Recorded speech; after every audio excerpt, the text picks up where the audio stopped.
Welcome back, my little nightmares. It's me, Queen Nightmare, and I kid you not, this took me 24 hours, maybe more, to find a Snarry book that I can find to read and isn't all about, you know what, let's bang.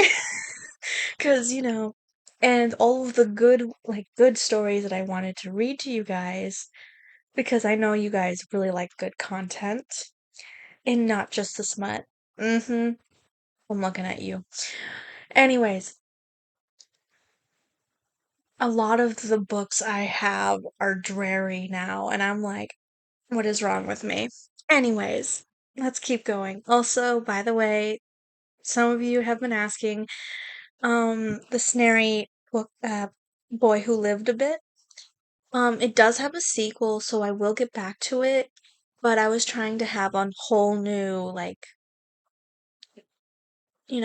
stories for this week or, this coming week. So then we can end together. Or I'll go back to the Snarry one when the other ones are in the middle of their books, because this one is short. My Omega. Completed. It's by Bunny underscore baby 666. We got a devil bunny baby here. Cool.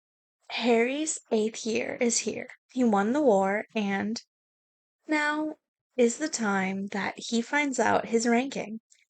Everyone is positive he'll be an alpha, but Harry knows better. He is submissive in every way, but he hides it. He can't wait to find his alpha. Book 1 of the Omega series.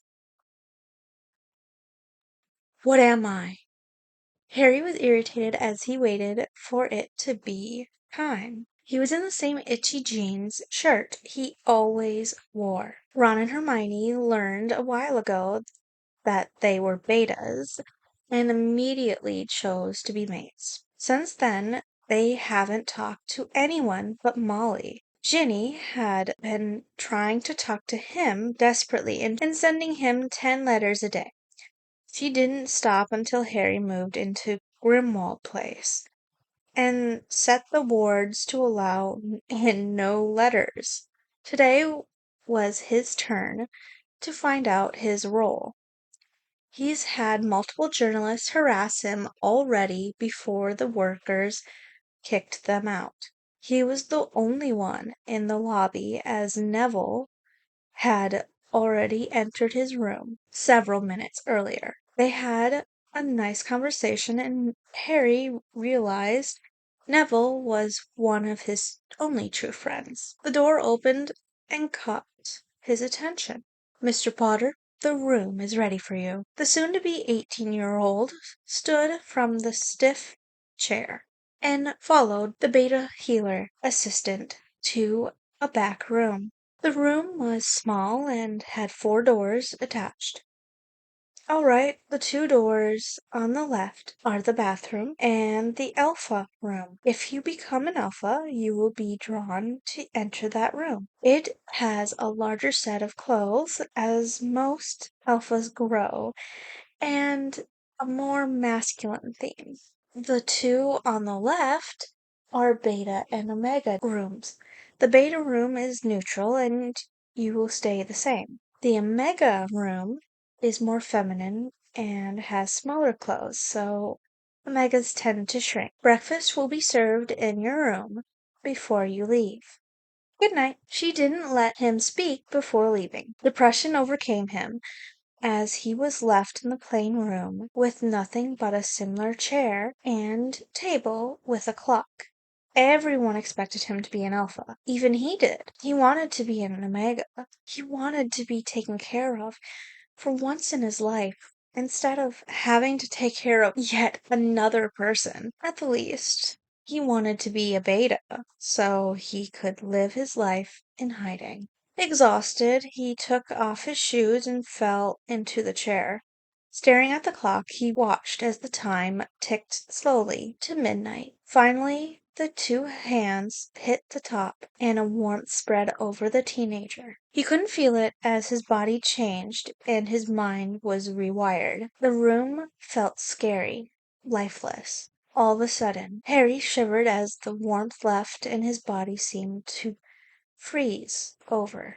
His clothes seemed to fall off his body. Standing, he had to grab his pants as they were pretty loose. He made his way to the pretty blue door. Walking in, it was a small room filled with colors. In a corner was a cushy, round mattress with a short frame and soft sheets. It was covered in pillows and blankets. Laid on the bed was a cotton pajama dress with briefs. Next to it was a pair of soft shorts, a shirt, socks, and shoes. Throwing on the fairly well-fitted pajamas, he set the other clothes aside and curled up into a comfy bed. Sleep seemed to come easily. The light showed nicely through the curtains, lighting up the room just enough to cast a dim glow across everything. It was small, with sky blue walls, oak floors, and a bed. A calming song played in the room that coaxed the small male awake. Harry felt odd as he stirred. He felt tiny, weak, and scared. But the music was helping. His eyes peeled open to reveal the pretty room, just for him to freeze. He was an Omega. Joy filtered through his body, but an emptiness overcame it. He read about it. It's what an Omega feels before they meet their Alpha. Rising from the comfortable bed, Harry moved to get dressed. The shorts and shirt fit reasonably and well. The shoes were nearly perfect. They were all plain, and the black-haired man wasn't a huge fan. Looking at his clothes, some hair fell into his face. Slightly longer black, soft waves had replaced the mess his hair had once been. From what he could see, he was much shorter and had a much more feminine body. He felt light when he walked, but that didn't stop his clumsiness. As he walked to the door, he stumbled, but luckily didn't fall. Back in the central room, he grabbed his wand and went to the plain restroom. Just as he came out, a knock sounded. A beta walked in with a smile and set a tray of food down. "Go ahead and eat, little one. You will be able to leave after, but do be careful. A nurse let your transformation get into the press's hands, and they put it into the paper this morning." Harry simply nodded, knowing it would happen eventually, and the kind lady left him alone to eat. They made a simple toast, eggs, and sausage breakfast. He ate the toast and a little egg and sausage, but he didn't like them much. It was confusing since he used to love them, but he would have to get used to his new body and feelings. After he was done, he gathered his clothes and left the room. Just outside, auras were guarding the doors, while the few members of press left were taken by the ministry with the rest. A noise from the left startled him and made him jump. That in turn made the other jump. Neville stood just beside him at the same height. "Omega?" "Yep." No other words were needed. The friends knew they were Megas, even though no one else did. Harry examined the other male. His hair was a little longer, but not by much, but still chubby and curvy, and his shy nature seemed to return from when they were kids. Together they walked out, but separated almost immediately. Neville moved to a flue that connected to Gringotts so he could get his life figured out. Harry instead moved to the apparition point to go home. Since the final battle, he changed the wards and spells on Grimwald Place to only let him in. Inside, the painting of Sirius's mother had been destroyed and removed a while ago. Harry had replaced it with Sirius. He also fixed some broken parts, but it needed to be redone. Everything looked wrong initially. Initially, Harry liked everything to be plain, since he was tired of the bold colors, designs, and decorations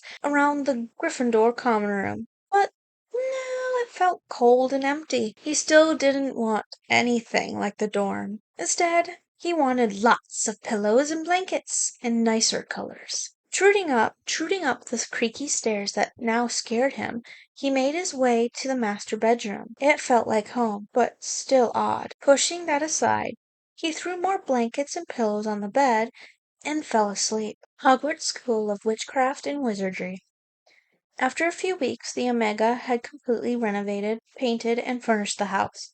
Every inch of the place was covered with the softest pillows and blankets. His room was redecorated to be a comfortable spot. He changed his bed to a round mattress and bed frame with higher than the mattress, so the items couldn't fall off. It was kept warm and would stay that way until his Alpha came. So far it had been a month and a few weeks ago. He received a letter stating all seventh years from last year would be allowed to return for an extra year. It was completely optional, and Harry chose to immediately as he missed a lot of education. He already had all his supplies and a new wardrobe. They were allowed to wear normal clothes instead of the school robes, and they would be treated much differently than the rest. They would also share a dorm and no longer be part of their houses. Neville had written him a few times he met his mate after the transition as he walked Diagonal Alley. It happened to be Blaise Zabini. Neville admitted he was nervous about it, but his friends, including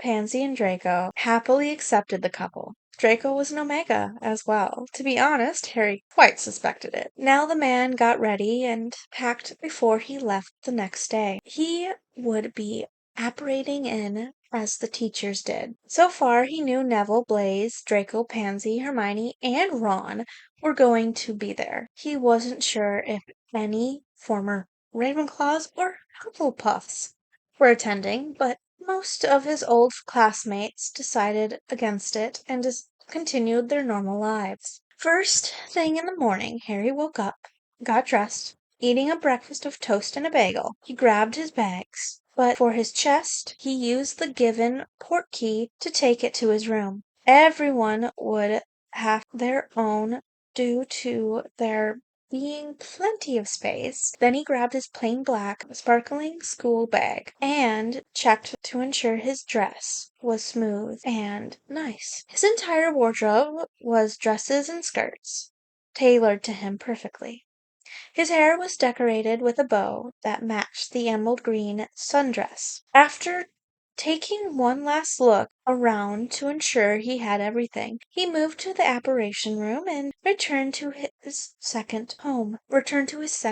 He arrived just outside the Hogwarts wards, which he quickly slipped around and began the walk to the carriage. It was short, thankfully, and there were only a few others there. 3 former Ravenclaws and 4 former Slytherins were in one carriage. The other held Draco, Blaise, Pansy, and Neville. Neville was cuddled up with his Alpha, and Draco talked with Pansy, who was a Beta. Harry smiled and hopped onto their carriage, where they all looked at him as he sat beside Draco. And Pansy seemed shy, but Neville and Draco burst out smiles. Blaise gave him a head nod, which Harry returned to the Alpha. Harry, it's so good to see you! How have you been? Draco seemed to be a new person now that Voldemort was no longer in the Malfoy Manor. He no longer had to fear his and his parents' lives. He was happy for the first time in years. I'm all right, Draco. I dropped Hermione and Ron or more like they dropped me.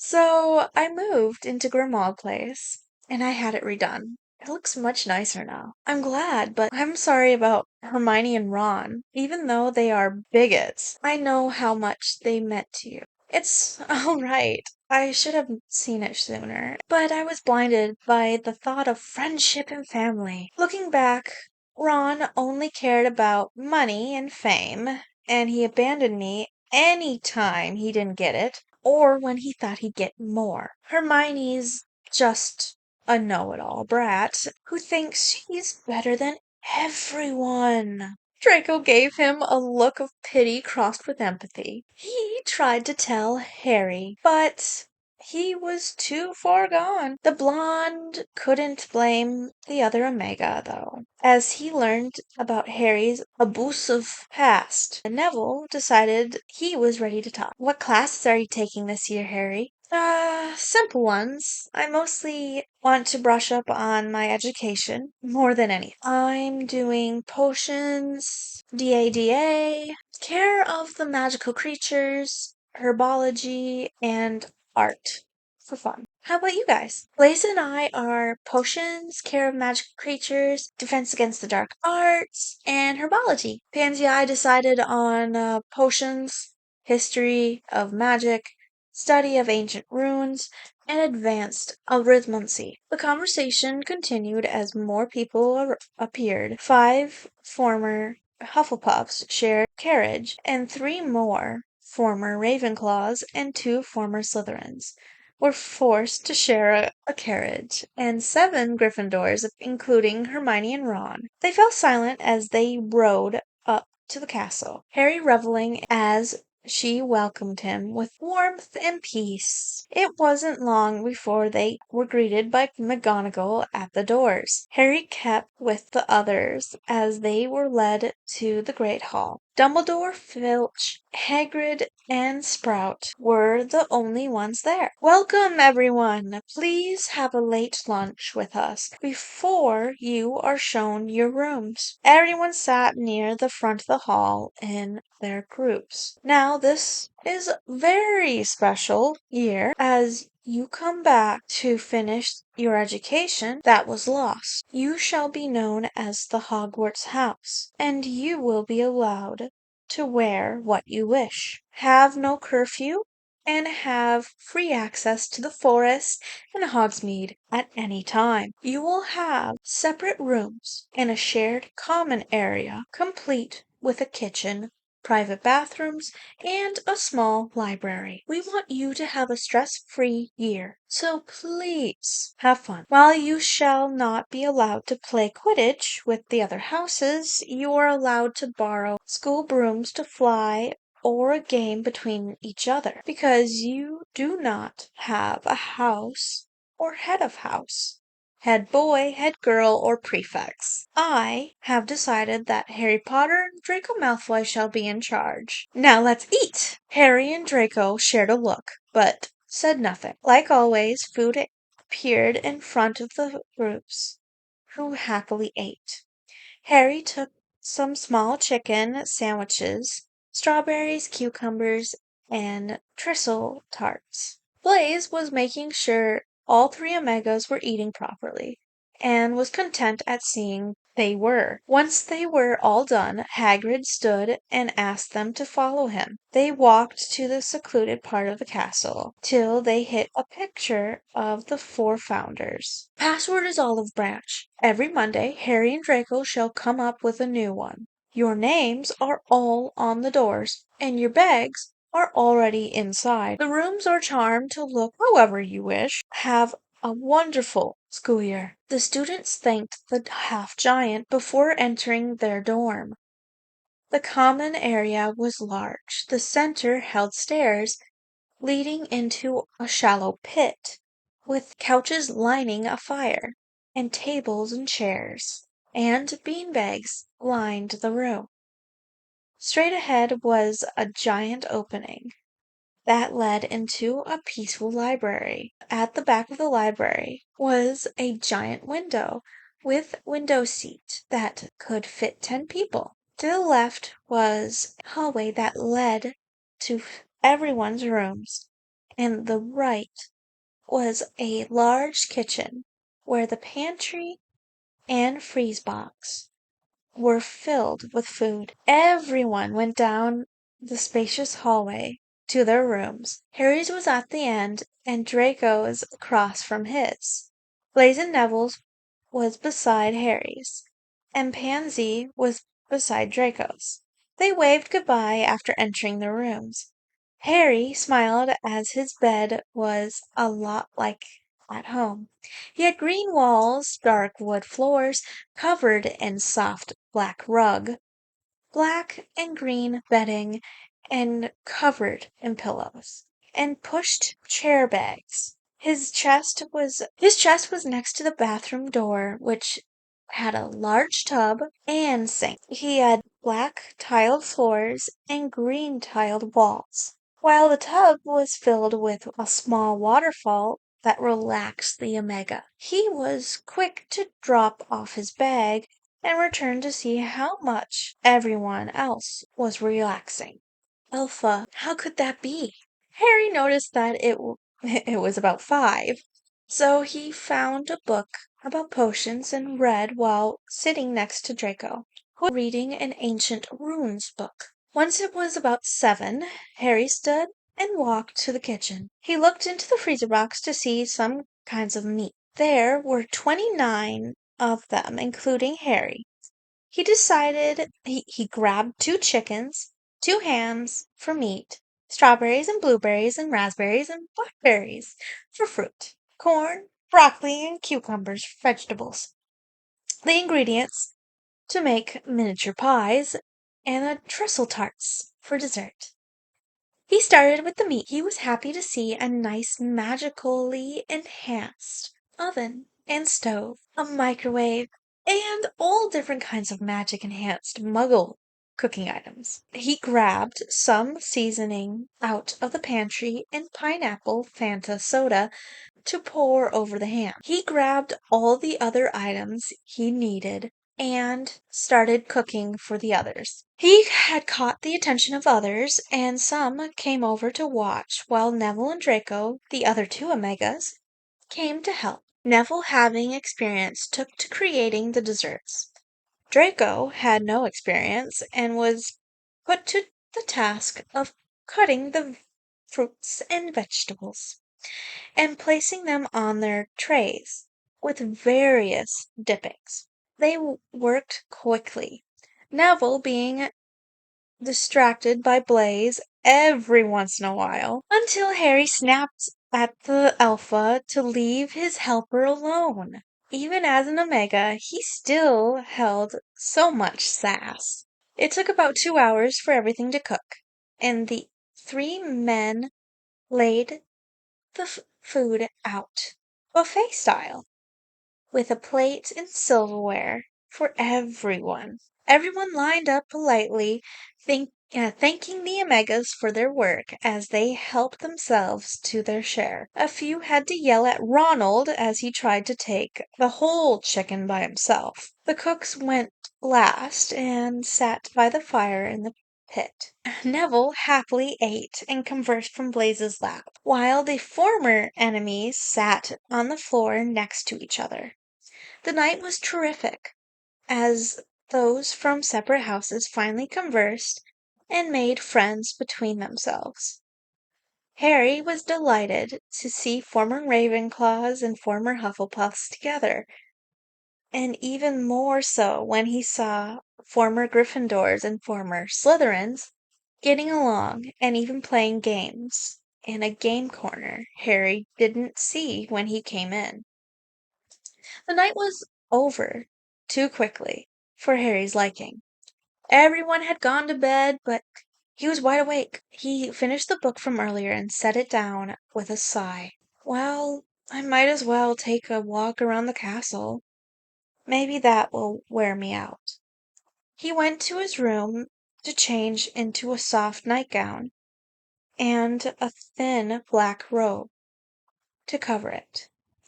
He wore simple black flats as he would probably walk in the outdoor corridor. He left through the portrait and began to steady pace toward the corridor. Harry loved the outdoors.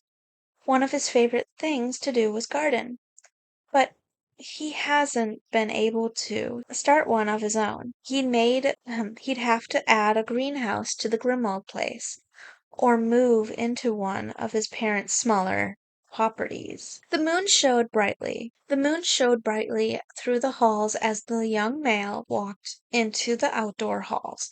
It was almost a full moon, so it showed the area full of benches and the one tree perfectly. He stood at a pillar, sighed as he let the aura calm him. Hogwarts surrounded the Omega with warmth and protection.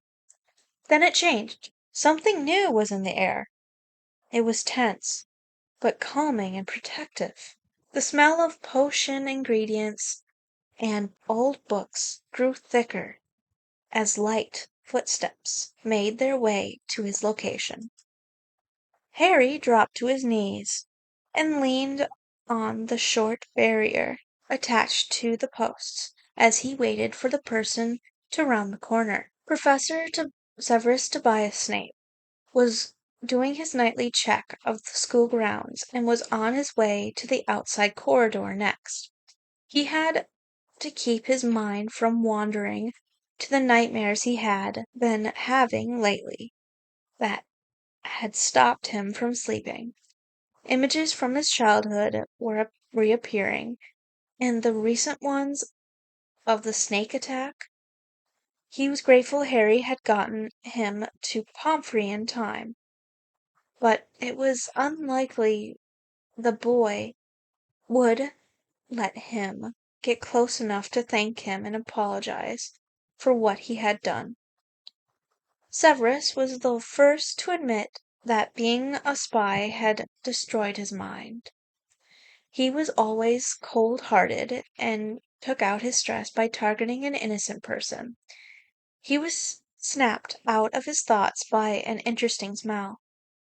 It was of plants, broom polish, and trestle tarts. He was rather confused at the mix, as those weren't items you'd see in the same place. Potions Master picked up his pace and turned into the outdoor corridor. It seemed empty, but one look to the left, where the intriguing smell wafted from, showed a young man sitting on the ground in a calm, somewhat sleepy manner. Taking a deep breath, Severus felt something in his mind shatter and rush over him. He was an alpha. For the longest time, he thought he was a beta. Why was that locked away? He would have to deal with that later, though, as he sniffed the air once more, he spoke. Mate. Harry looked up from his position at the word. Could it be? Did his alpha find him?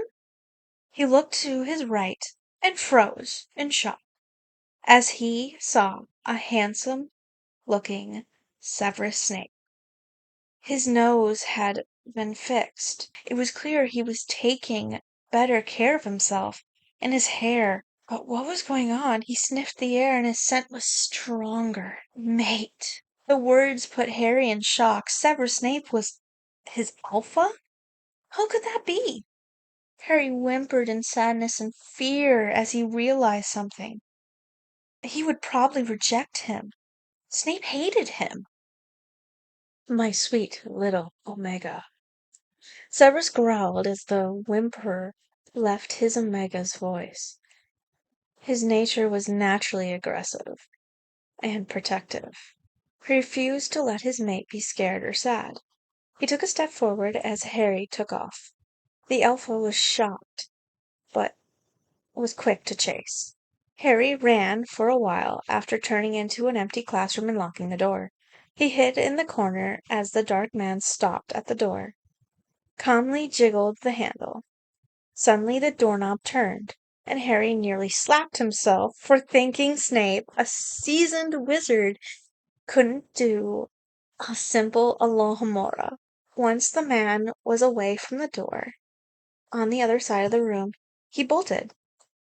He let out a soft, short yell as the door shut on him, and he fell. His eyes filled with tears at the pain and fear. Severus quickly scooped the small male up and wrapped him in his cape as the tears fell. The dungeon bat let out a low rumble, which helped to calm the Omega. He felt bad for making him fall, but it was the only way he could catch him. They would be having a long chat about why the Omega ran away. No Omega ever runs from their Alpha unless they are scared they are going to hurt them, and which is extremely rare. Did Harry think Severus was going to hurt him? The thought brought pain into his chest, but he couldn't say he didn't blame the Omega. He was horrible to him in the past. He carried the crying Omega to his room and placed him on the bed. Harry shivered, but didn't speak or move. He was waiting for rejection, and was wondering why it was taking so long. Did the man hate him so much that he would torture him like this? The older man left for the bathroom to fill the tub with warm water and bubbles, as well as calming and relaxing potions. As it filled, he returned to his room to see his Omega still crying in a ball and his heart cracking. Severus walked up to Harry calmly and took off his shoes. He lifted the boy and carried him into the bathroom, where the tub was almost filled. Setting him on his feet, he began to remove the outer robe, and gave a small smile at the adorable green nightgown he was wearing. Harry was embarrassed when Severus reached for his gown, but didn't move. Something in him trusted the man. The Alpha felt arousal from the cute panties his mate wore, but he didn't focus on it or his privates when he got him fully undressed. After placing the younger male in the tub, he began undressing as well. Harry's eyes went wide as Severus's pale and muscular, not overly defined body showed before him. He kept his head down when the male's privates were uncovered. The potions master settled behind the younger male and waited for Harry to uncurl from the ball he was in. "Why haven't you rejected me yet?" The question shocked Severus. "What are you talking about?" "I know you'll reject me. You hate me." "Is that why you ran?" Harry gave a shaky nod, and Severus's body relaxed. "I don't hate you, and I'm not rejecting you. You are mine, and I am yours, Harry. I was horrible to you, and I realize that. I will do whatever I can to make it up to you. I will never let you go." The Omega calmed and leaned back into his Alpha. His tears turned from sadness and fear to relief. Severus held him close and was grateful for the freezing skin. His own always felt like he was being boiled alive. The man was even close to getting rid of his robes, wearing his normal clothes like Professor Flitwick. They stayed like that for a while before Severus began to wash him. He was gentle as he lathered the soap onto the small male, and the shampoo and conditioner into the curly black hair. Harry relaxed happily as he let it sink in that his Alpha wasn't leaving him. The Omega turned to help Severus clean himself as well. He breathed in a specific scent and felt it as he began to fall asleep. The potions master picked him up and dried him off with a soft towel. Harry was placed back into his panties and one of his mates' black button-up pajama shirt, while Severus slipped on the matching black pants. They curled together on the four-poster bed and slept peacefully for the first time in years. The morning came quicker than they wanted. Neither wanted to leave the other's embrace. Unfortunately, they had to tell Dumbledore and the sooner they did, the better. Severus changed some of his clothes into leggings and a plain dress before dressing in his black slacks and normal shoes and a black button. He grabbed his Omega's hand and walked out of his room. They walked down the halls and ignored the stares they got as they made their way to the headmaster's office. Orange slice. The bird moved, and Severus pulled the smaller male to him as they hopped on and rode the way up. Once at the door, the dark man knocked and waited. "Come in." Keeping up his mask, the teacher entered the tacky office with his mate buried in his side. Dumbledore took a glance before doing a double take. He didn't expect his former slave and spy to come in without an alpha block, and especially not with his former weapon curled up at his side. "Headmaster, we have some good news." "Yes?" "Harry and I are mates." The room seemed to freeze as the old man sat in shock. Severus couldn't have been able to break the alpha block, and Harry have been able to break the mate block. He was planning on forcing the Omega to mate with him. The only choice now was to kill Severus, but it wasn't a huge deal since the man had served his purpose. "Well, that is a surprise." "Yes, I will be moving him into my rooms today, so it would be best to tell the school at lunch, since breakfast's past." "Yes, but what about Harry's classes?" "He will still attend every class, including mine. Him being my mate will not change how he goes to school." "All right. Now we must get going. We want him moved in quickly, but we might not make it to lunch." Severus turned around and walked out with Harry, still buried in his side. Dumbledore was acting weird. It scared me. He was. I'm sure it was just the shock of the situation.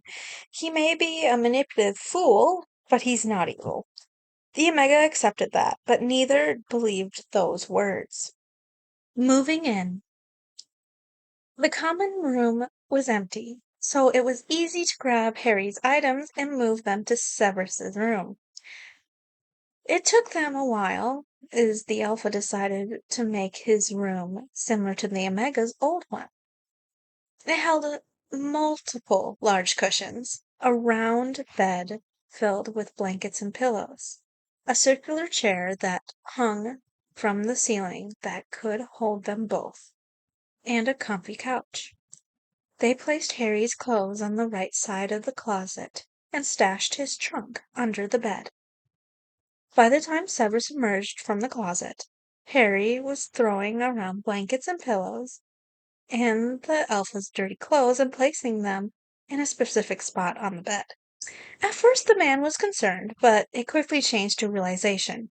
Harry was being thrown into heat. The Omega didn't realize his Alpha was in the room until he finished. Harry didn't have a chance to say anything before he fell as a burning overtook him. He remembered being told that he would go through heat once he met his mate to push the bond. Little shocks of pleasure hit random parts of his body, bringing pleasure before he focused on his. The 2-inch prick throbbed as it rubbed on his panties, and a slick liquid leaked from his hole. Severus was quick to scoop up his little mate, throwing off both of their shoes and placing him in the middle of the temporary nest. The Alpha found his pants threatening as the sweet smell hit him. He was luckily in complete control as he could go slow for Harry. Most people waited till they were sorted to be mates, as the Omega was likely a virgin. Harry squirmed around and began throwing off his clothes as best he could. Severus complied and gently stripped the other. His was throbbing and red, leaking slim stomach. His was winking as it poured out a rather excessive amount of slick. The Alpha couldn't help it any more as he peeled off his clothes. His thick 8-inch strained to be touched for the first time. The wizard climbed into the nest and was grabbed by his mate. Harry rubbed himself on the other, gaining stimulation in his. Severus grabbed Harry's waist and laid him on his back. The Alpha moved himself down to the plump arse that was messy with a natural lubricant. The professor stuck out his tongue and began to lick up the nearly tasteless substance. It was impossible to get rid of it, as it leaked out too fast. Harry was left whimpering, but let out a yell as the tongue found its way into his. Severus used his tongue to stretch his mate, enough to slide a finger in easily. His heavy scent of the Omega's heat was flooding his senses and making it hard to keep control. He added another finger and spread them while Harry eagerly let them through. Soon he had 4 fingers in and out, and rubbing on the special little nut he had found fairly easily. The Omega squirmed as more heat pooled in his stomach, and stings of white hit his stomach. He got no relief when he was done, as his body wouldn't be satisfied until it was filled with his alphas. Severus pulled out his fingers and slick poured out heavily once more.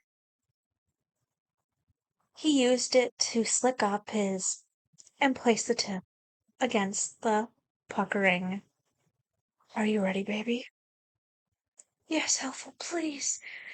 With a small nod and constant check-in, the bigger man slowly began to press his large into the tight.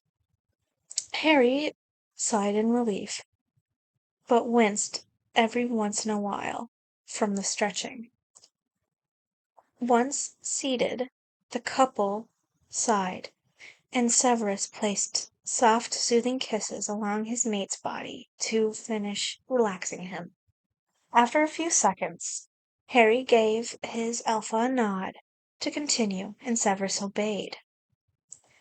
He pulled out halfway and slowly pressed back in. The man kept a steady pace, and watched his mate shudder in bliss under him. Alpha, please, harder. All right, Omega. Don't worry. I'll help you feel better. Lightly grabbing the wide hips, he began to pick up his pace. Pulled out nearly completely, the thrusts kept getting stronger and stronger as time passed. It was without warning when Harry, again squeezing Severus's hard, the dark-haired man groaned and buried himself into his mate as his knots swelled and left them stuck together. He bit Harry on the juncture between his neck and shoulder to mark him. The Alpha let out huffs and grunts as he continued to, filling his mates.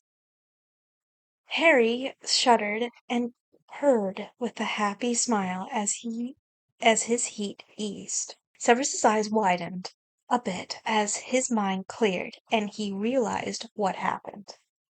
He didn't put a protection charm on or temporary infertility charm on for either of them.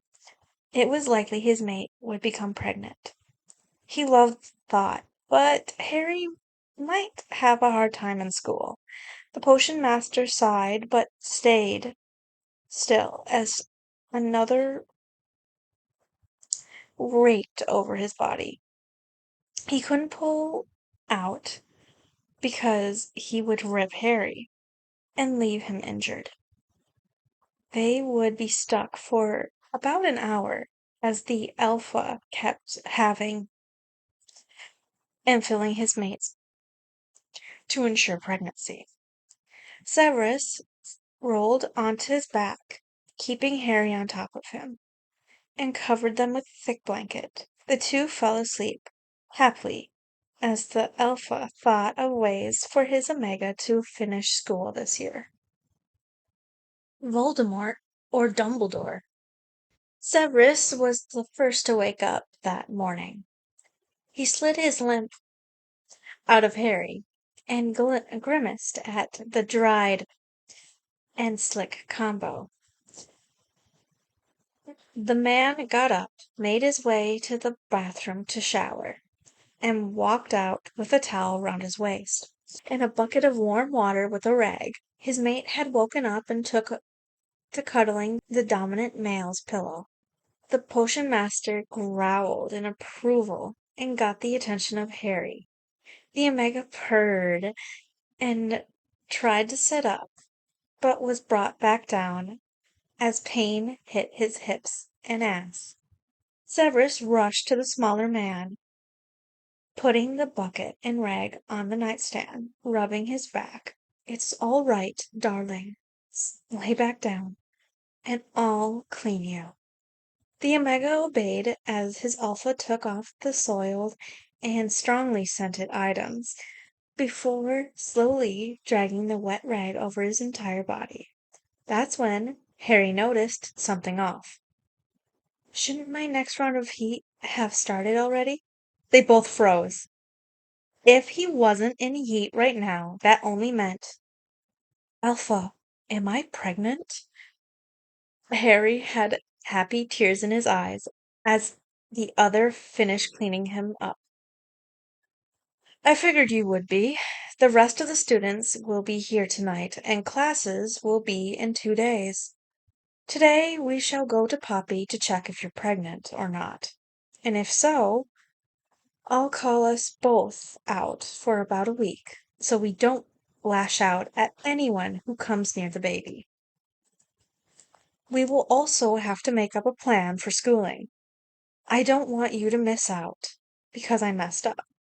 "What do you mean messed up?" The Alpha looked as his Omega in his eyes saw saw tears in his eyes.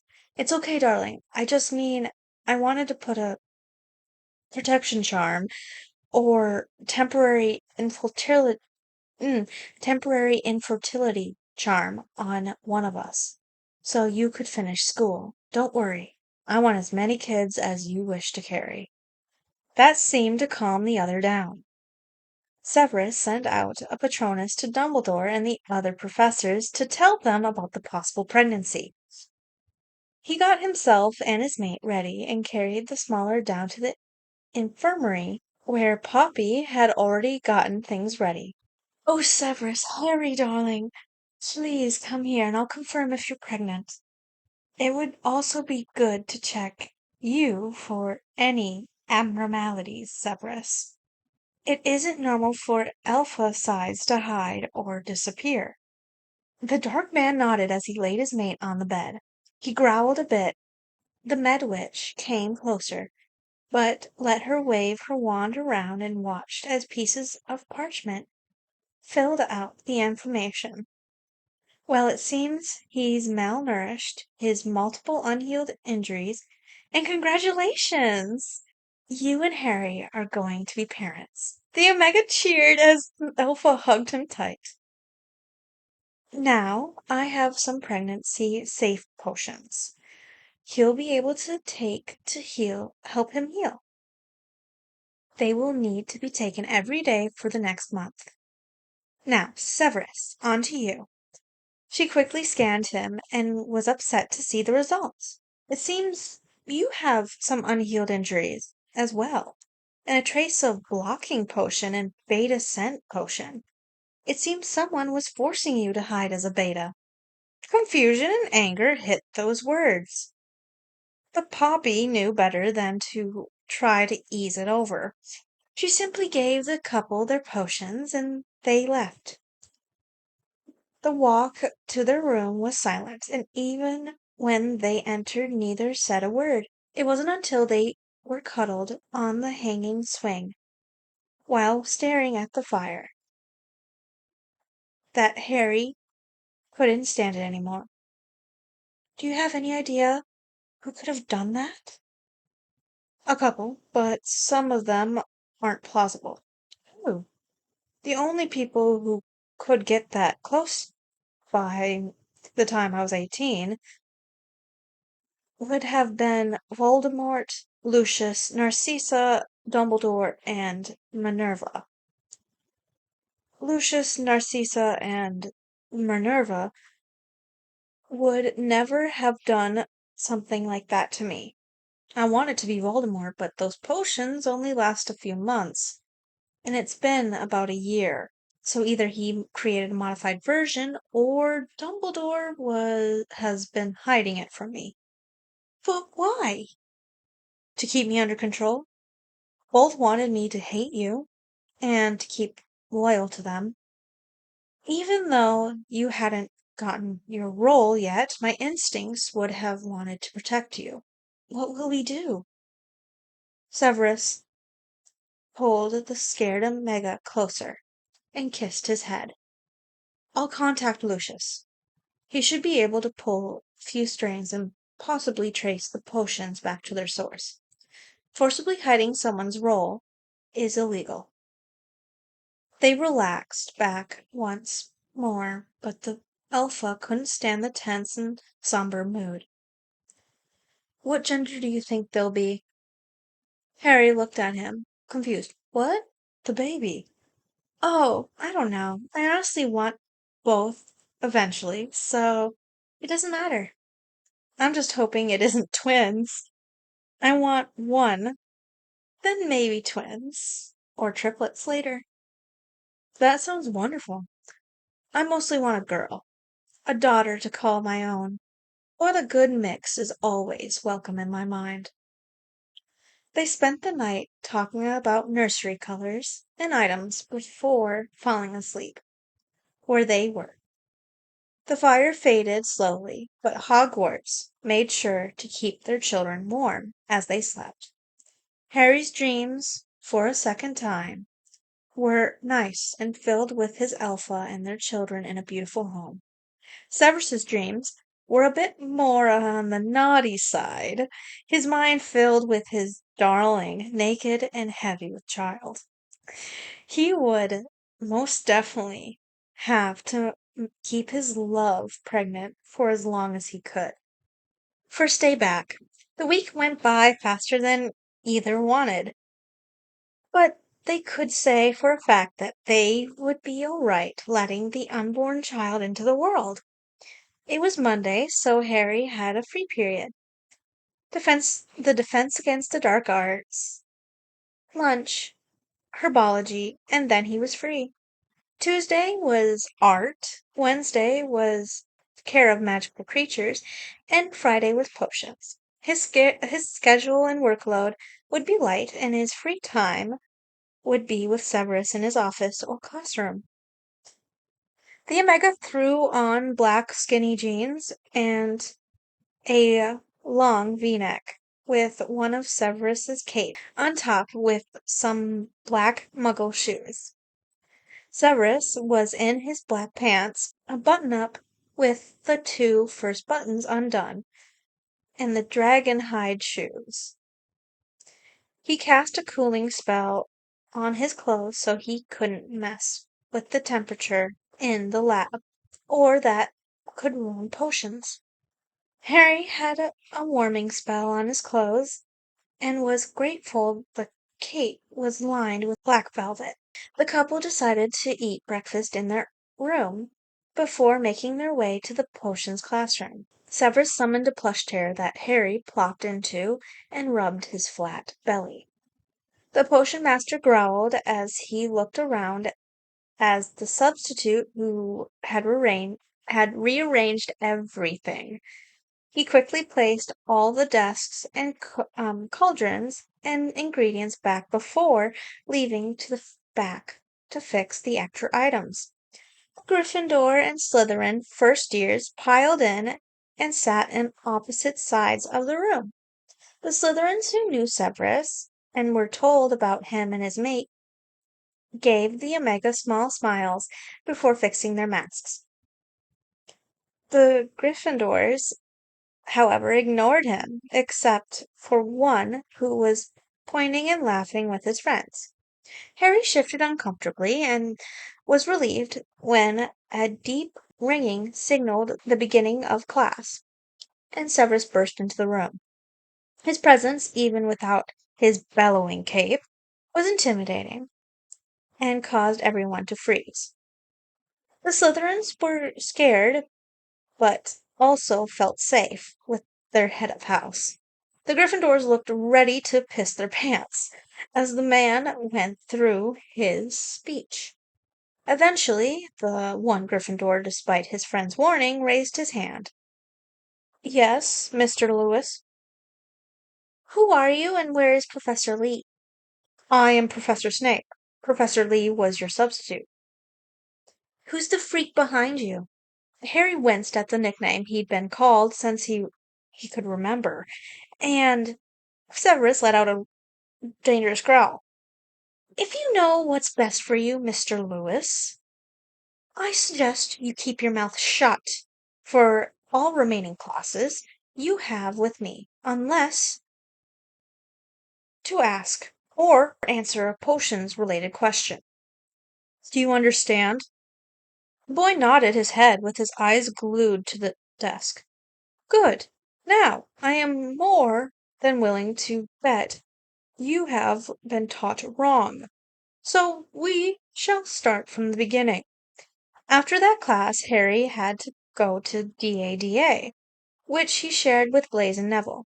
He found the couple snogging next to the door, and Neville squealed and blushed when he saw his friend watching, while Blaise simply had a smug smirk.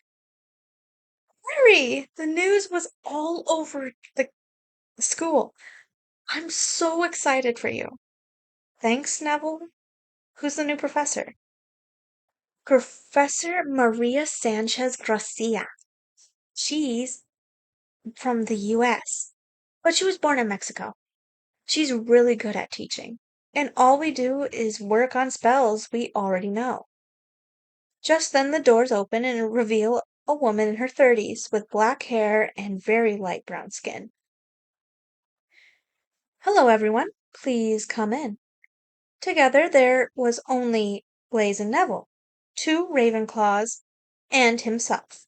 Oh, you must be Harry. Please stand anywhere. The Omega took his spot next to his friends and waited for instructions. Today we shall be doing the Patronus charm. Who knows how to do it? Neville and Harry raised their hands, and the other three looked at them like they were crazy. I had to learn it in third year, and I taught Neville the year after. Please tell the others how the spell works. It has multiple uses, the main one being a strong shielding charm. But it can also be a way to send a message. To cast it, you must think of a happy memory, and the happier the memory, the stronger the spell. It can also take the shape of an animal that represents someone important to you. Typically, whoever the memory is about. Yes, would you two care to demonstrate? Neville stepped forward first to show that his Patronus had finally taken a shape. It was a greater horned owl that represented Blaise. The Alpha had a huge smile on his normally stoic face.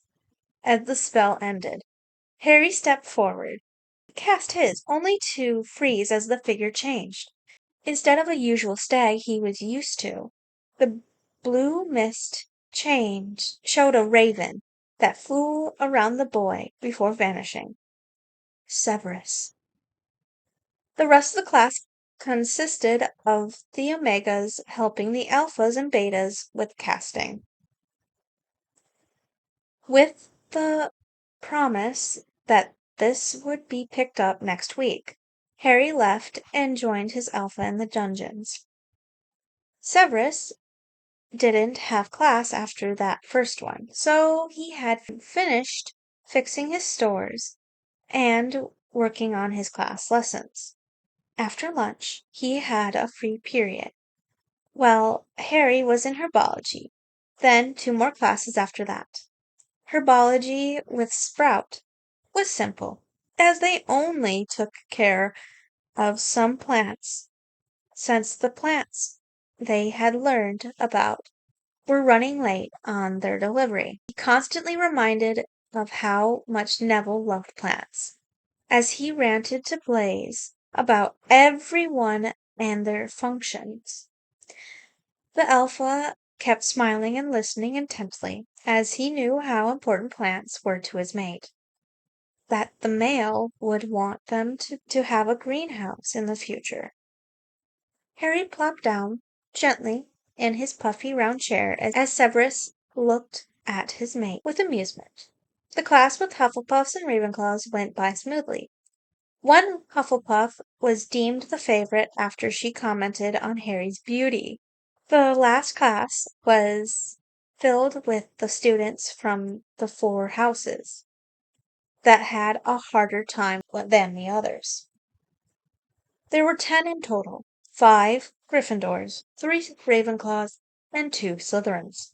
Severus left the room to get ready for his entrance, and a little while later the students filed in. Harry was relaxing in his chair when a piece of paper flew above him before falling on him. He opened it and see written. Horrible things were scratched across the paper. The page, along with some picture, the Omega turned his body away as the Gryffindors left. Everyone but Harry jumped when the door burst open, and Professor Snape entered the room. His face was stern, and his presence was cold. These kids were troublemakers. They didn't deserve any warmth. Well, at least the Gryffindors didn't. The Ravenclaws just couldn't put their books down, and the Slytherins kept getting sabotaged by some Gryffindors, causing some bad potion reactions. You 5. What could be so funny? I could hear you from the hall. All of them were too scared except for one girl who had a death wish. We don't have to answer to you, old man. You're not even the real professor. Where's Lee? The room seemed to be filled with Dementors, with how cold the man's aura was. I am the real professor. You shall address the substitute as Professor Lee. I am not an old man. Gryffindor loses 20 points. 10 for insulting a professor and 10 for disrespecting the substitute. That's when quiet sniffling could be heard from the warm spot in the room. The Alpha turned towards Harry with narrowed eyes, not liking his shaking body that was curled away from the class. He walked to him and knelt. Severus gently grabbed his face, and his body was filled with calm rage. His beautiful, precious Omega was sobbing quietly by himself in his corner. Why are you crying, darling? He asked with an angry yet gentle and quiet voice. The Omega looked up with bloodshot, puffy eyes and gave his protector the paper. Severus had never felt anger like this in all his years of life. The names and pictures made him want to throw up with how disgusting they were. Words have consequences. Severus jolted up from his kneeling position and stared down the class. The Gryffindors, even the leader, looked terrified. Which one of you heathens could have written this? I wonder. He stepped in front of the Gryffindors, who all shrunk and seemingly tried to hide in their school robes. They seemed to regret their decision, and one even tried to apologize. Oh, you're sorry. Is that right? 500 points from Gryffindor. Every single one of you shall be accompanying me to the headmaster's office after class. They whimpered and flinched, and Severus couldn't help but scoff. And to think you said this to another Gryffindor. I wonder what his sixth and seventh and eighth-year friends will say about this. He's a Gryffindor? Is he a Gryffindor? There is Harry James Potter, defeater of Voldemort and savior of the wizarding world. The potions professor watched as their faces turned to horror. Harry had already fallen asleep peacefully as Severus went on with class. He ended up making the Gryffindors write an extra 2 inches of their work.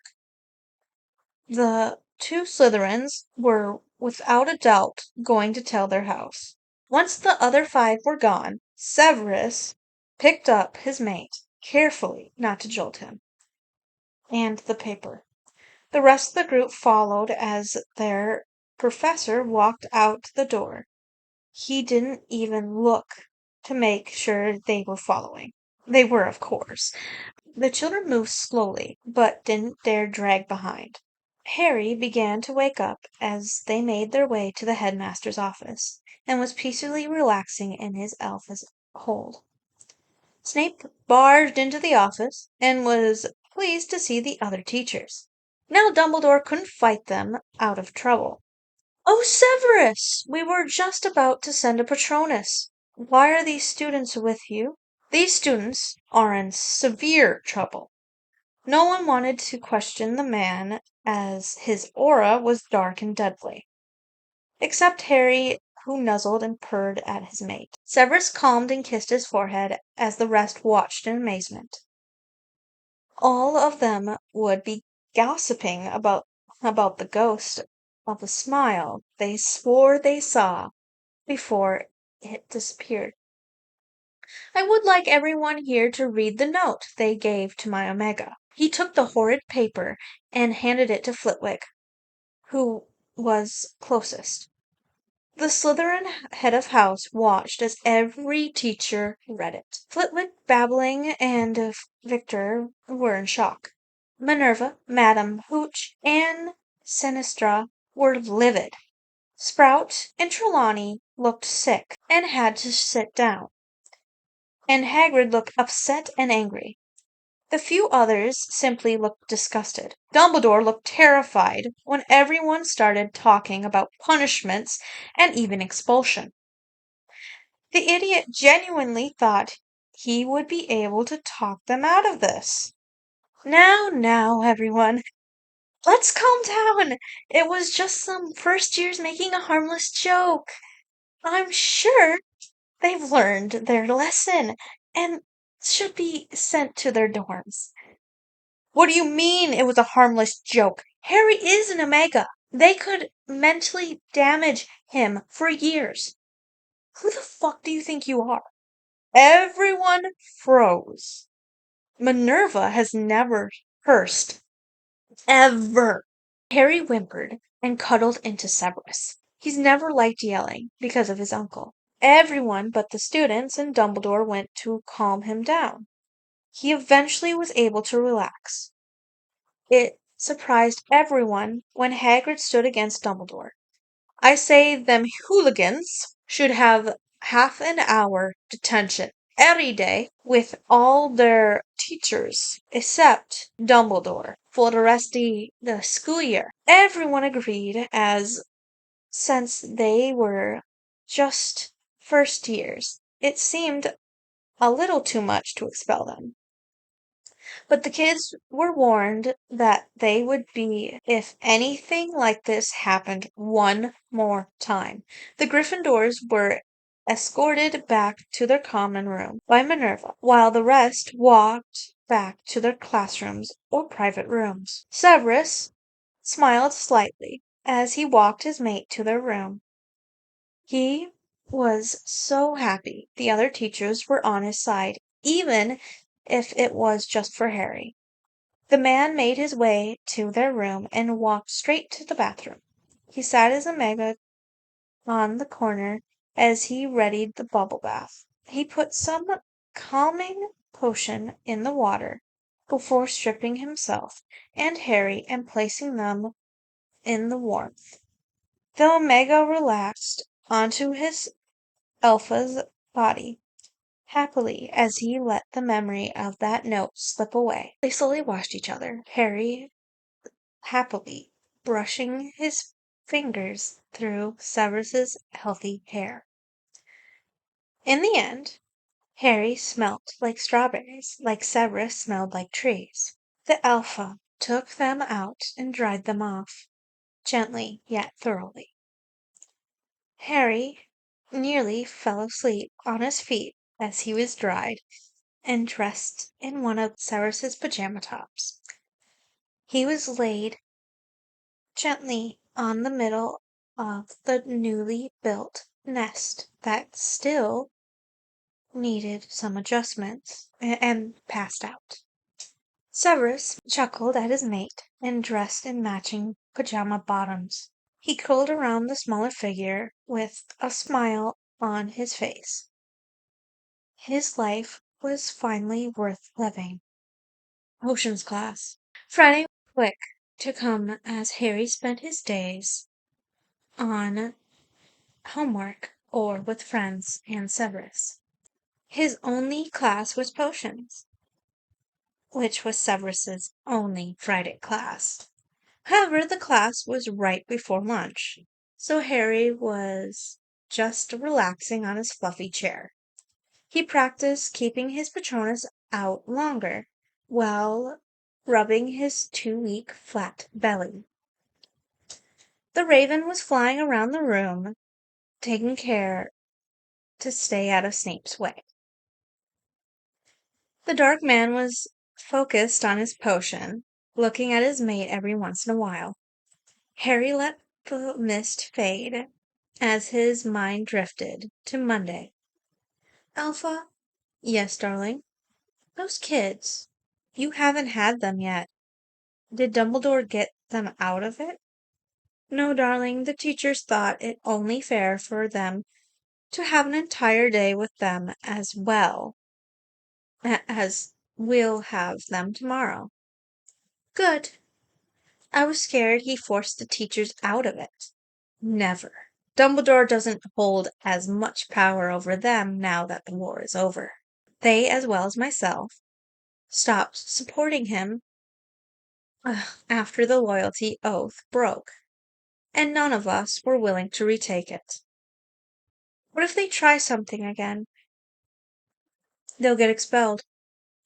We, teachers, are starting to enforce every rule built into Hogwarts. The only way to change them is through a ritual, and will only be granted if the headmaster has a good reason. Dumbledore tried when he first came to power, but never had a good enough reason, one of which the founders placed to protect Omegas. After one offense, it's a severe punishment.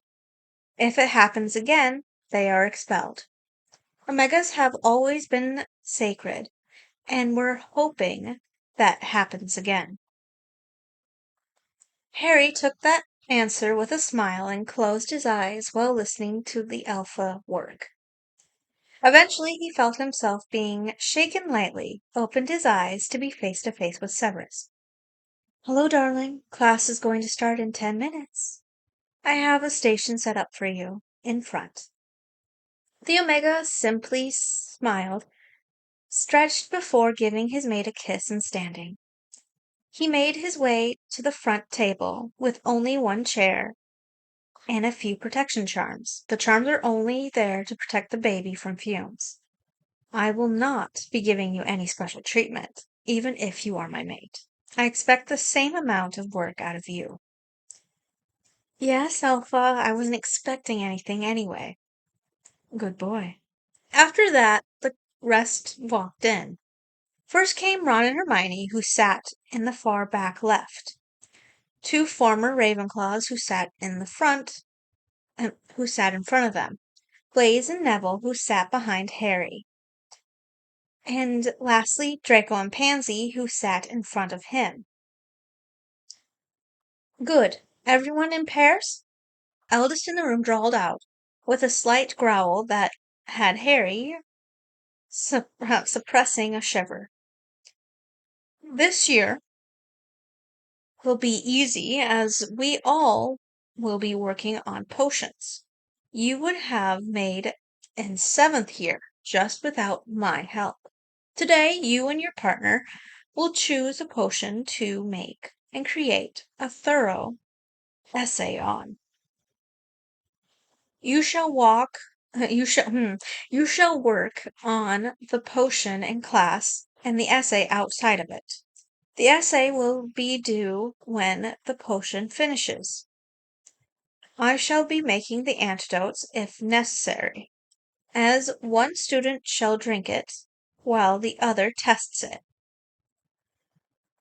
You have 10 minutes to sort it out. Harry decided immediately to start with Wolfsbane potion, as it held a lot of meaning to him. The other options were Veritaserum and the antidote, Ratatonic, wound cleansing potion, Draught of living death, and Mandrake restorative draught. Time. Let's start with Harry. Wolfsbane potion. Very good. Longbottom and Zabini. Mandrake restorative draught. All right. Malfoy and Parkinson. Wound cleaning potion. Erickson and Alistair. Veritaserum. And lastly, Granger and Weasley. Antidote to Veritaserum. Hermione managed to say smugly, while also being entirely focused on Ron. So, I shall expect Harry's, Longbottom, and Zabini's, Malfoy and Parkinson's, and Granger and Weasley's assignment in 2 weeks. Erickson and Alistair, yours will be due in 5 weeks. For today, I shall be you brew some easy pepper up potions that will be used in Poppy's supply.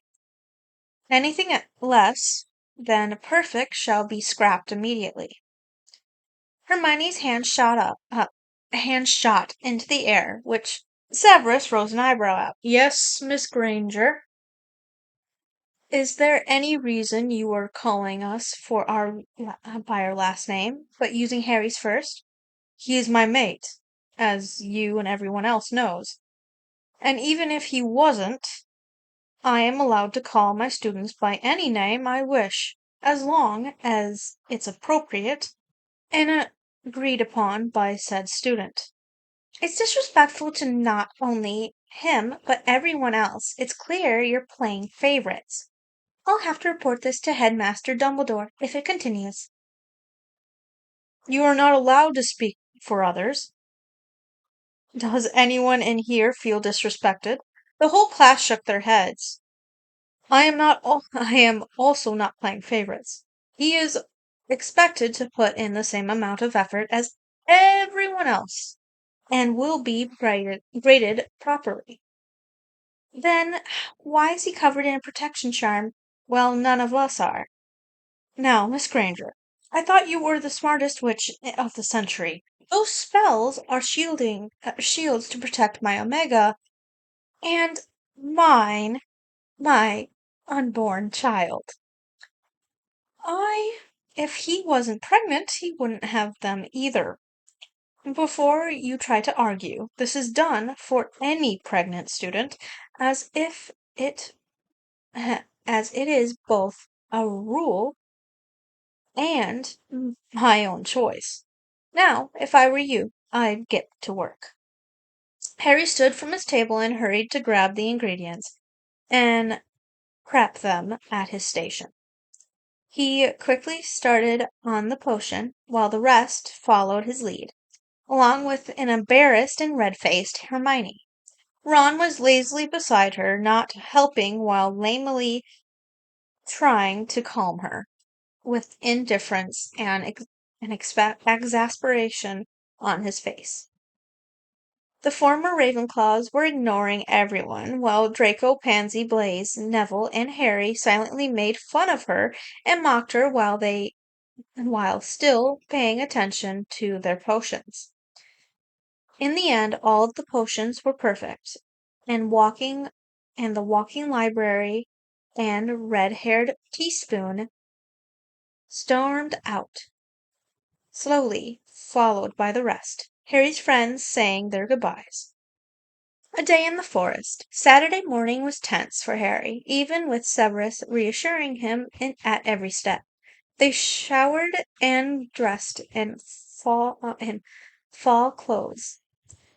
Severus added a cloak above his clothes, while Harry wore leggings, a long-sleeved shirt, fluffy socks, normal tennis shoes, and a cloak.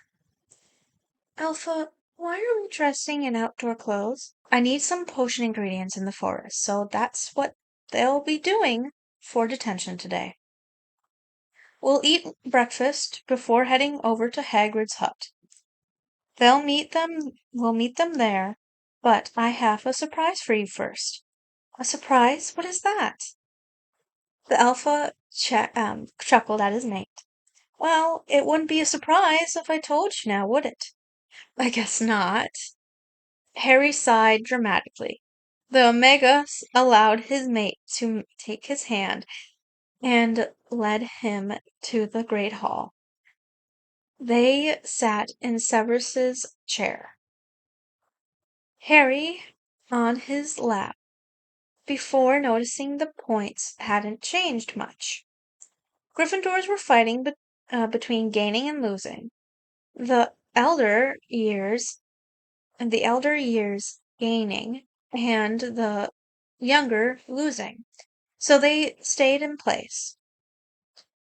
The younger years didn't even seem to notice as they were rebelling due to the incident. They didn't understand the second gender system yet and thought they only lost points because Harry was the teacher's mate. Luckily, none of them took it too far as of yet. So the worst punishment outside of the kids who started it was a month of long detention with Filch. As of now, Severus was happily chatting to Minerva, who was on their left, while Harry ate 3 blueberry pancakes with pure maple syrup and a butter croissant. The older of the two slowed down. The smaller one, it The older of the two slowed down the smaller one, as he seemed to shovel the food down and nearly choked, much like Ronald Weasley. Harry took the hint and began to slow down. He was just so hungry. The teen ended up eating 2 more pancakes, another croissant, and a large bowl of strawberries. Severus just ate 2 plain pancakes with butter and syrup, with a smaller bowl of peaches and whipped topping. By the time they finished, it was 8 o'clock, and they just realized Dumbledore wasn't there. He was staying in his office more than usual, only coming out for emergencies or speeches. Shaking it out of their heads, they continued their slow walk to the stables near Hagrid's hut. What are we doing here, Alpha? I'm picking up my hippogriff, so we don't have to trudge through the forest with the supplies. As he said this, he grabbed a thick cloth and with saddlebags and a buckle. You have the hippogriff. Yeah, I bought it from Hagrid. The man is getting bored, so he decided to start breeding them after joining a program created to help the numbers go up, as many because many were killed off during the war. He lets most go back into the wild, but those too trusting and trainable got sold to those he believes will care for them properly. He was more than happy to sell one to me. The Alpha during this time grabbed grabbed a halter and a lead before entering one of the large stalls. Moments later he exited with a large black hippogriff following. Meet Beelzebub. He's 5 now, and has made gathering much easier. Severus was quick to place the cloth saddle on the creature, after tying the lead loosely around a bar. Now close your eyes so I can get your surprise.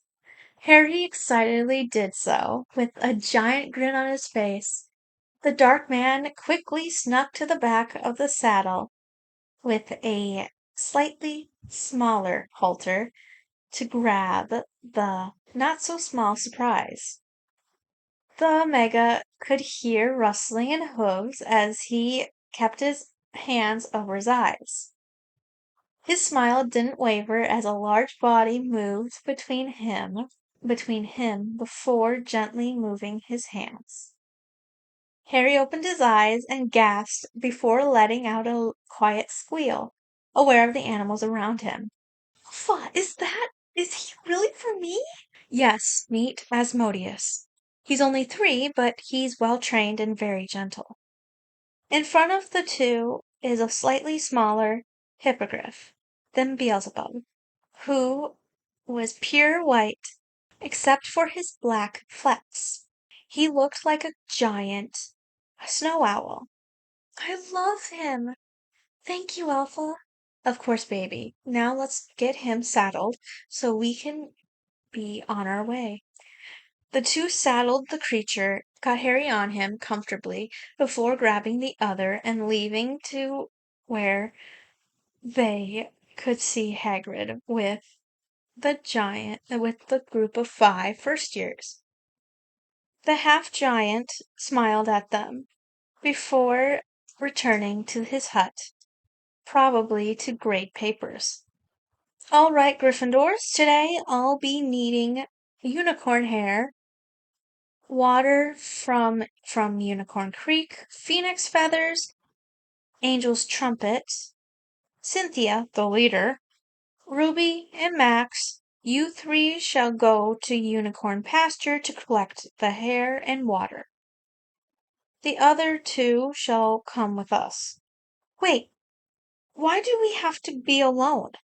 Severus rolled his eyes at the girl. Because we need more unicorn hair and enchanted water than the others.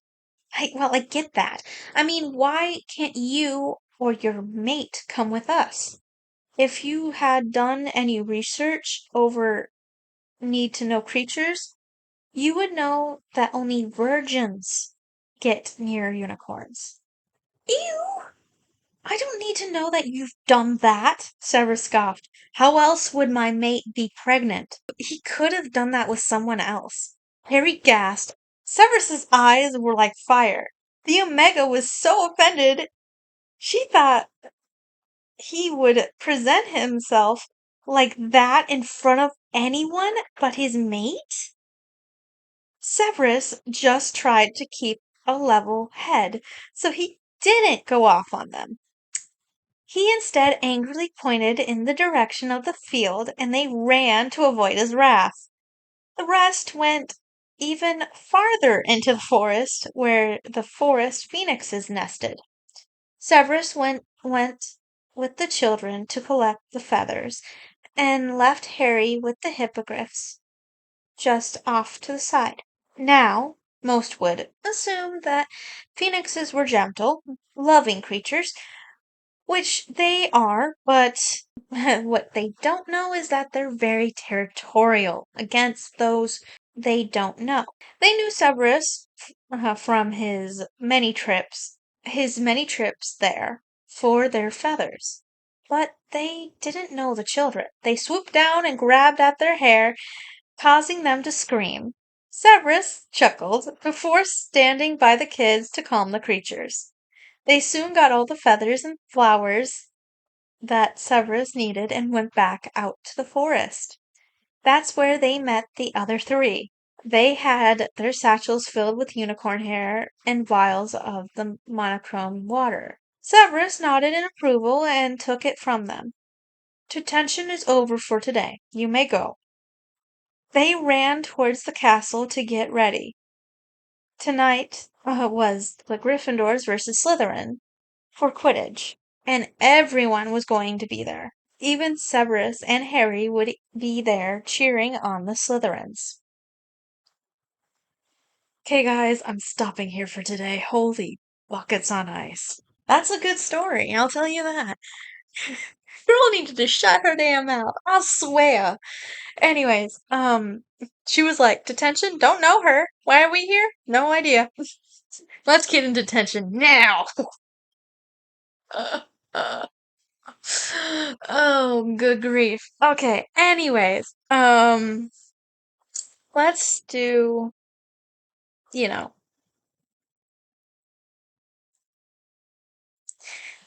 thank you guys for watching. I hope you liked this one. This took a lot of strength to not squeal and cringe because I'm just noticing that yeah. If this is edited correctly, you know I had to listen to every single second of it. So I'm hearing my voice doing sexy moans and such. So I'm already cringing enough. Just sorry to my future self.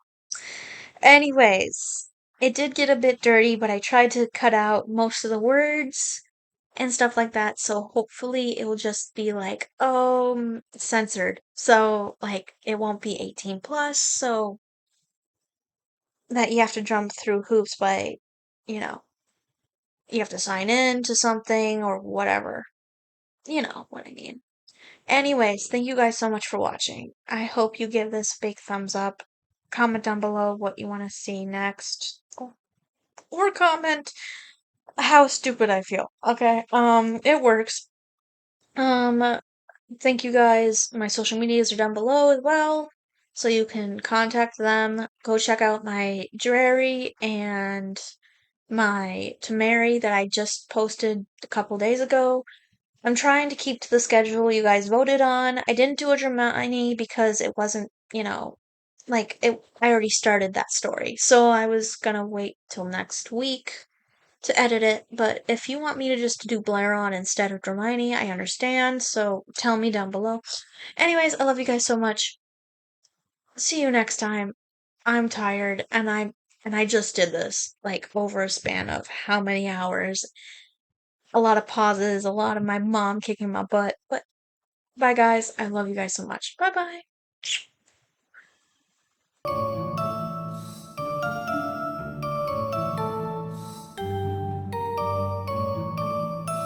His body was more feminine, but still chubby and curvy. That just means there's more to love.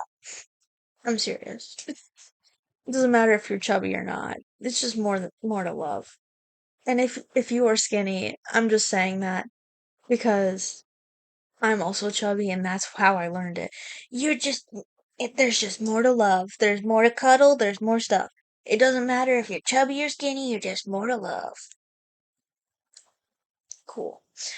I mean, if you don't have pineapple Fanta might be good for your ham because it becomes a great melting sauce.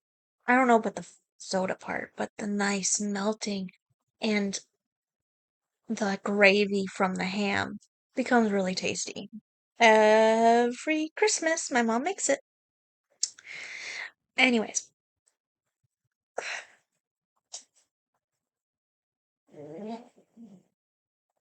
please don't get me age restricted for this one. I want this one to be non-age restricted. For you guys, I'm trying not to have it age restricted at this point. I had to close my door for this one. Oh no, this is getting worse. Okay. Hmm. I have to edit this later so I hear my voice say it. Oh, I don't cringe about the writing's great. It's not the writing. It's me hearing myself say these things, and I have to remember it's me. Oh, I'm not gonna like myself later. Oh, Alpha, am I pregnant? Am I pregnant? Am I pregnant?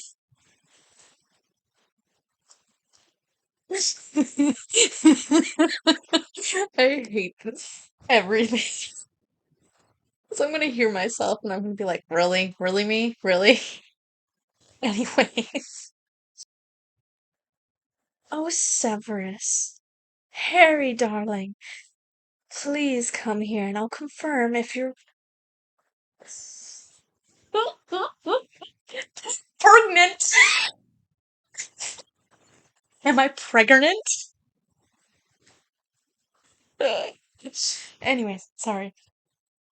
Um, he's never liked yelling because of his uncle. Shit, me too. I hate yelling. When someone starts yelling, I put my hand over my ears. I just can't stand it. I cannot stand it at all.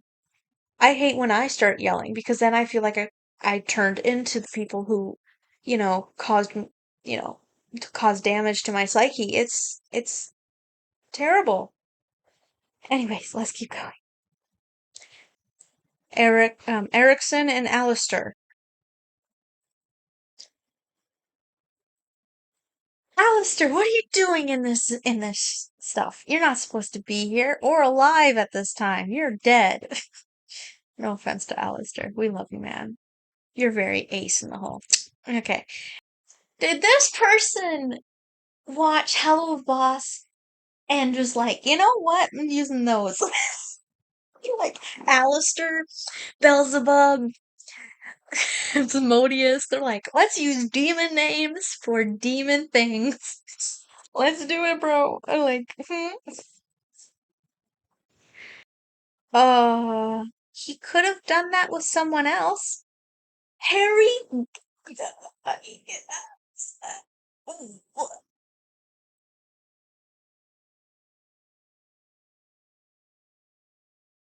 This bitch already in detention and she wants to get him more in detention? This bitch, lock her up. You're her friends, right? You other Gryffindors? Shut her up. Please. She will get kicked out and I will laugh. Holy hell on a popsicle. Oh my word. Okay, anyways, going back to it.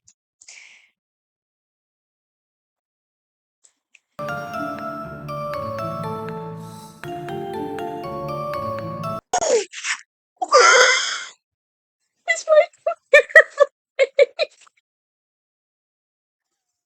see. My phone just hit my computer. That was scary. Anyways. What? I'm dead.